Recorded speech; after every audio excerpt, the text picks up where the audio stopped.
मेरा नाम विशाल है और मैं दिल्ली का रहने वाला हूँ। ये बात उन दिनों की है जब मैं 22 साल का था। तब मैं अपनी मेडिकल की पढ़ाई दिल्ली से ही कर रहा था। मेरी गर्लफ्रेंड का नाम रिया था।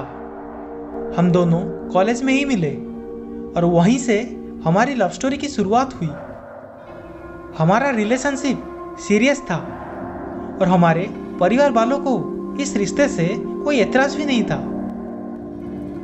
परिवार की रजामंदी से हमने ये तय किया था कि जैसे ही हमारी मेडिकल की पढ़ाई खत्म होगी तब हम शादी कर लेंगे। कॉलेज का आखिरी साल चल रहा था। एक शाम की बात है जब मैं और रिया मूवी देखने के लिए बाहर आए थे। हमने हॉल में 6 से 9 का शो भी देखा और उसके बाद डिनर भी किया।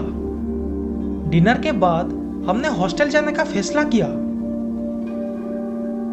मैं बाइक चलाने वाला था और ठंड के वजह से बाहर काफी कोहरा और अंधेरा भी छाया हुआ था। रिया ने मुझसे कहा, विशाल, क्या ऐसे मौसम में बाइक चलाना ठीक होगा? मुझे लगता है हमें टैक्सी कर लेनी चाहिए। इस बात पे मैंने कहा, अरे रिया, तुम बेकार में ही डर जाती हो। मैं बाइक आराम से चला लूंगा। वैसे भी देर हो गई है और हमें हॉस्टल जल्दी पहुंचना चाहिए। रिया थोड़ा सोचकर मान गई और मैं बाइक चलाने लगा। बाइक चलाने में मुझे काफ़ी कठिनाई हो रही थी क्योंकि मुझे आगे का रास्ता साफ दिखाई नहीं दे रहा था।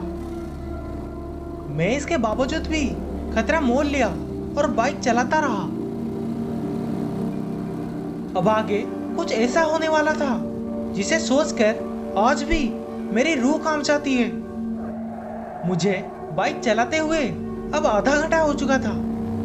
तभी अचानक बड़ी तेजी से एक ट्रक सामने आ रही थी। मैंने जोर जोर से हॉर्न बजाया पर वो ट्रक उतनी तेजी से आगे आ रही थी।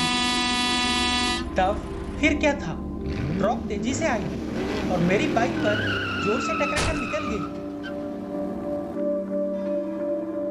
मैं बड़ी जोर से सड़क पर गिर पड़ा। थोड़ी देर बाद जब मुझे होश आया तब मैं रिया को ढूंढने लगा। रिया भी सड़क पर जख्मी थी और बेहोश थी।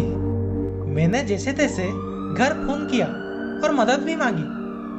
मेरा परिवार तुरंत एम्बुलेंस लेकर पहुंचा। हमें जल्दी ही हॉस्पिटल ले जाया गया। मेरे पैर का ऑपरेशन करना पड़ा। 2 दिन बाद जब मैं मेरे माँ से रिया के बारे में पूछा तो माँ ने रोते हुए कहा कि बेटा, रिया मर चुकी है।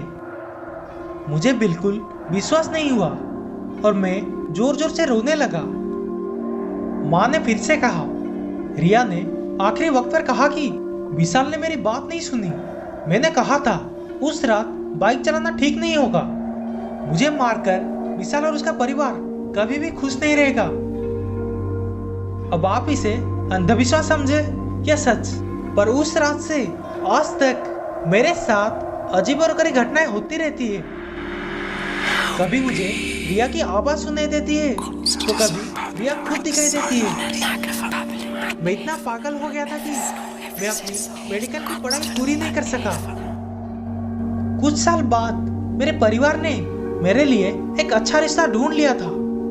एंगेजमेंट होने से 1 हफ्ते पहले खबर आई कि उस लड़की की एक्सीडेंट में मौत हो गई। इस हादसे के बाद हमारी हिम्मत नहीं हुई कि हम शादी के लिए दूसरा रिश्ता ढूंढें। मेरी माँ को यकीन है कि रिया की आत्मा को शांति नहीं मिली और उसका साया हमें कभी भी चैन से जीने नहीं देगा।